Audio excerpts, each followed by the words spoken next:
Welcome to Practicing Social Advocacy, the mini-series. I'm Noam Soker, the UW Combined Fund Derived student intern, bringing you a collection of short interviews with experts who deliver straightforward strategies for becoming more engaged global citizens. As part of the Whole U 90 Days Wellness Challenge, UW CFD staff are facilitating a 90-day habit formation program focused on helping participants to identify, connect with, and engage on behalf of causes about which they are passionate. We are guided by our theme, Identify, Assess, Act, Social Advocacy for Everyone. I'm very excited to welcome Claudia Frere-Anderson, Director of UW Sustainability. Thank you so much for coming to talk to me today. Hi, Noam. Thank you. It's great to be here and really appreciate the opportunity to have this conversation. Great. Well, let's get to it. My first question for you is how would you define social advocacy? I would say it's about making the changes that we want to see and taking, our personal responsibility and then being able to offer a service and being a voice. Um, Definitely. Yeah, I would also include that I think social advocacy is also um, varied. We can have more, kind of smaller scale changes that we can make, but then we can also have some that really have just a larger societal impact. Yeah, the small really add up when you think about it. Yes. Um, Speaking of small, when did you start your journey with social advocacy? Yeah, that's a really good question. So I would probably say in undergrad, I went to the University of San Francisco. So I'm originally from the Bay Area, and I went to a school that really kind of promoted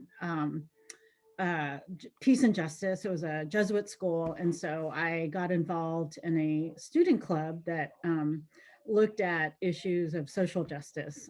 So I was a member, and we'd bring in speakers, and so it was really great because I was also studying political science. So a lot of the things that we would talk about, it was great to be able to do something co-curricular and actually have an expert speaker on the subject come in and talk to the students about it. So I would say I was interested at that time, on kind of seeing what could be done, more kind of practical things that we can do.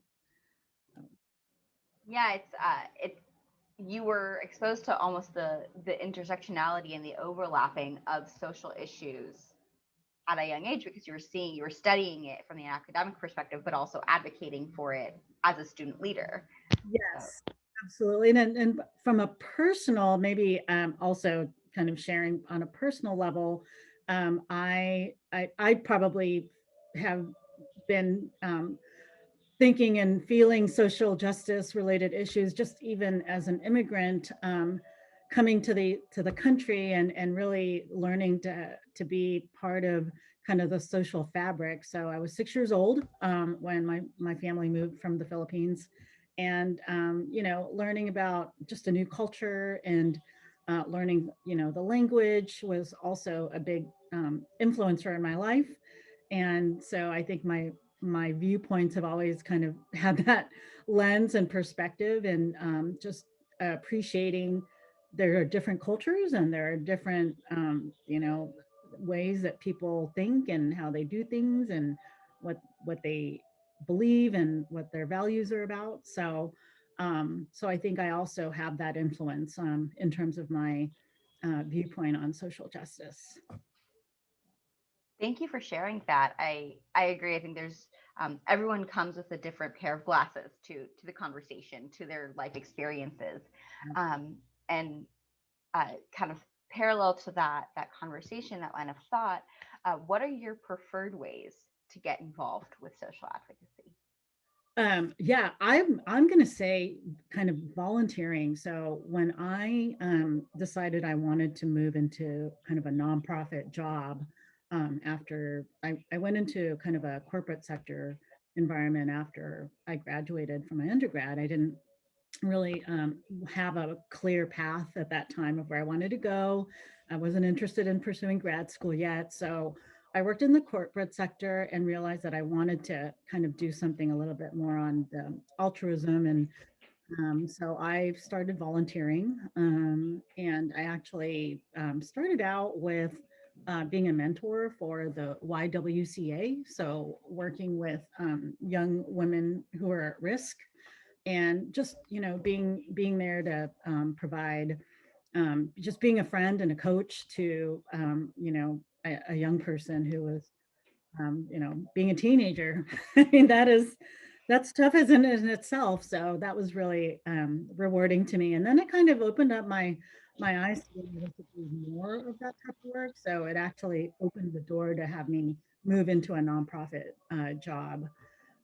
So I would say, um, just seeing what you can do to help, and whatever you're passionate about or interested in, or even just what you're not happy about. I think volunteering with, an organization that's doing work is always a great place. And also just learning about what is happening. I think there's a lot of value in doing a little bit of research. And if you feel like you can give your time, even an hour a week or something, I think that would be super beneficial. And a lot of nonprofits don't have a lot of money, and they aren't necessarily um, you know full staffed sometimes, and so a lot of them do rely on volunteer work. I think there's, and if you do have experience you can lend, I think it's a great way to do that. And being a math tutor, or gosh, someone that could just help sort things in a warehouse would be really helpful too. So I would say that that's a really great way to start, and just being able to put some action towards something you care about. So. I agree. I think that, and a lot of the work that the CFD does is fundraising, which is another way to get involved. But we hear from our various partner nonprofits and charities that volunteers also make as much of a difference as that dollar you give. So you mentioned a little bit about your corporate work, your nonprofit. Can you tell us a little about UW sustainability? Yeah, sure, absolutely. So the sustainability office was established in 2008. Um, it was created because the university, through student activism, actually. So this is kind of a really great segue. Asked that the university commit to reducing its carbon emissions because we are in a climate crisis, and there's an urgency to really change our practices and behaviors, and ways we're going about, just our day to day. And so the office was established to basically create a program to implement the climate action plan. And we've now since then have created more or less a network of the different departments doing work on sustainability, of which there are many, not just operations departments, but also there are, in academic and research, there is just a lot of interest and subject matter expertise on the topic of sustainability. So we were really there to kind of help coordinate and kind of, you know, make connections with different efforts and initiatives happening across the university, which is a complex place, as we know. So we have recently updated a sustainability action plan that was uh, released last July. When we were in the planning process, it was actually before the pandemic, and so that was a big sort of, oh my goodness, how are we going to get this done? But luckily, there was a lot of commitment. There's a lot of making sure that we are doing this, even though we are in the middle of a pandemic. And so we worked with, I haven't counted the number of departments, but departments who are responsible for, all the management happening on, energy, food, water, waste, purchasing. So it's been kind of like a very large team effort. Um, and putting together a 5-year sort of strategy to ensure that we're making progress on what we want to do. Our office does a lot of the sort of institutional reporting on sustainability, what's happening. So when someone wants to know, like, what's UW doing, we typically have that information. And so that's a big part of the connection that we do is we know who to put so and so in touch with. So the sustainability action plan is actually it was set up so that we will be updating it every year, so that we're ensuring that action and progress is happening because it's a big task and also many departments and areas. So it's not just, one thing that you can check off easily. So it's multifaceted, always with many stakeholders. We got a lot of students involved. We got faculty involved in continuing to do this actually through every year's annual action planning. So we are now actually on a verge of doing that. So in spring quarter, you'll hear about ways to get involved with that, with the sustainability action plan, and hopefully people have seen the survey and have completed it and to learn more about it.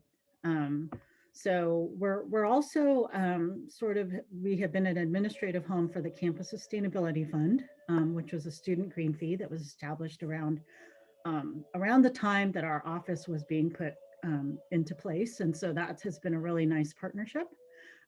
So the Campus Sustainability Fund, it's a student-led grant making organization at the Seattle campus, and they've just done amazing projects, like funding the electric bikes that Mailing Services uses to helping fund with the UW farm, also ensuring that there's a lot of equity type projects and what they do.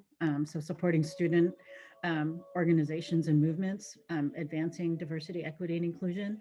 So they're just great. I mean, I'm always feel lucky that they're in our group because we get to see what they're up to, and all the project selections are done through the students on the committee. So it's completely organically student driven, and that's a really neat thing to see. So there's always something new and creative happening with the Campus Sustainability Fund. So that's who we are in a nutshell, and we're part of the larger facilities organization. And we have a lot of day-to-day interactions with our colleagues. Again, there are so many departments working on sustainability at the UW, so we're not the only. Obviously, there's 4 5 people in our staff, plus a lot of students that we work with, and graduate students who we couldn't do our work without them. Um, so we're a small team, and we partner with the different departments like recycling and transportation. They do a ton on helping folks get to campus without driving. And who else? Housing and food services. They're not in facilities, but they do a lot on how we purchase and how we're supporting students and their student life. And gosh, there are many more departments that we work with just to be a resource, but also help champion what we can do on sustainability even more. So yeah, again, I can probably go on and on, but I won't take up too much more time. But definitely, I think a good place to go is a website. We have also have been working on the past several years is partnering with our colleagues in College of the Environment's Diversity, Equity, and Inclusion Office, because we know that sustainability is not just about the environment; it's about people.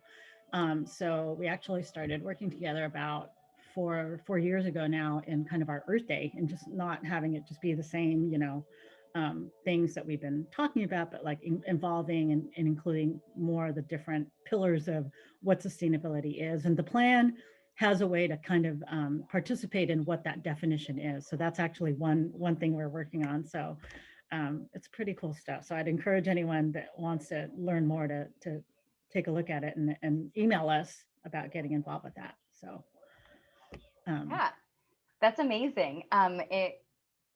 It's really encouraging to hear that So my next two questions were, how does your work intersect with social advocacy and how do people get involved? But you kind of answered that, and it's really encouraging to hear that it's, though the team at UW Sustainability may be small, you have been a connector to so many parts of the university and um, almost compiled the work that's being done, but also used that information to drive this sustainability plan and Right. making sure that in almost in that space you're advocating for the changes that need to happen. Mhm. You're aware of the little changes that at a university can actually be create large scale impacts. um, and yeah, I definitely, I mean, I've taken a look at your website. There's so much great information there. And so I encourage anyone who's watching this to get involved, check out the website.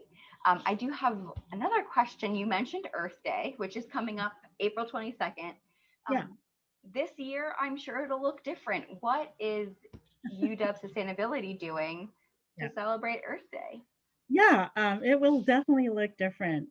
So great question. So this year we have some planning that we're still doing, just in light of different ways that people are able to participate. We also acknowledge that the Zoom kind of fatigue is real. So, and we've been trying to keep our engagements more regular, but also in tandem with our with Bothell and Tacoma. So we do try to do a tri-campus initiatives as much as we can. We are interested in encouraging submissions for kind of a DIY video. So we have several departments who have said, "Oh, I'd love to kind of share." This is, one example is our, records management. And they do a lot on. We have a lot of alignment because they really want to encourage kind of the proper ways of storing records, but also in a digital environment. So we're working with them on their Fetch the Future campaign. And so they're going to do a video on how to, guide departments that have been relying on paper or like, you know, transitioning paper-based systems into online. So they're going to do a video on that. We're going to include that. We're also going to probably most likely work with the groups on campus that have already been very active and kind of hands-on. So I think, and don't quote me on this yet because we haven't had our finalized, but we're hoping that the farm is part of, our video kind of DIY video series for the whole month of April, really, so that we're able to um, get others to share their knowledge and resources with other people. So again, kind of coordinating and coalescing what's already happening. So that will definitely be happening for the month of April. And we've always worked with students, and so a shift obviously is that Earth Day has always been driven by student RSOs. We started working on it obviously when the office came, and we helped with getting tents and kind of logistical things, but the actual like subject matters they wanted to focus on and kind of speakers they wanted to bring on, that's typically been done with students. And so we're just, it's, um, we're working on trying to figure out what the ideas are so that we can try to do it and support what students want to. So so if you're watching this and you're a student, you may want to let us know. And the other thing that we hope that people will be a part of is also on the sustainability action plan and just taking part in some work groups and areas that you might be interested in. So kind of to your earlier question, which I loved, which is how can you get involved? And if you care about something, then definitely take a look at the plan because there might be something there that would be really beneficial to have your ideas. Um, so that is kind of our thinking for Earth Day. And we're also continuing to partner with College of the Environment, the Office of Diversity, Equity, and Inclusion, and the Campus Sustainability Fund, and hopefully other partners to continue our quarterly series that we've been doing on equity and sustainability.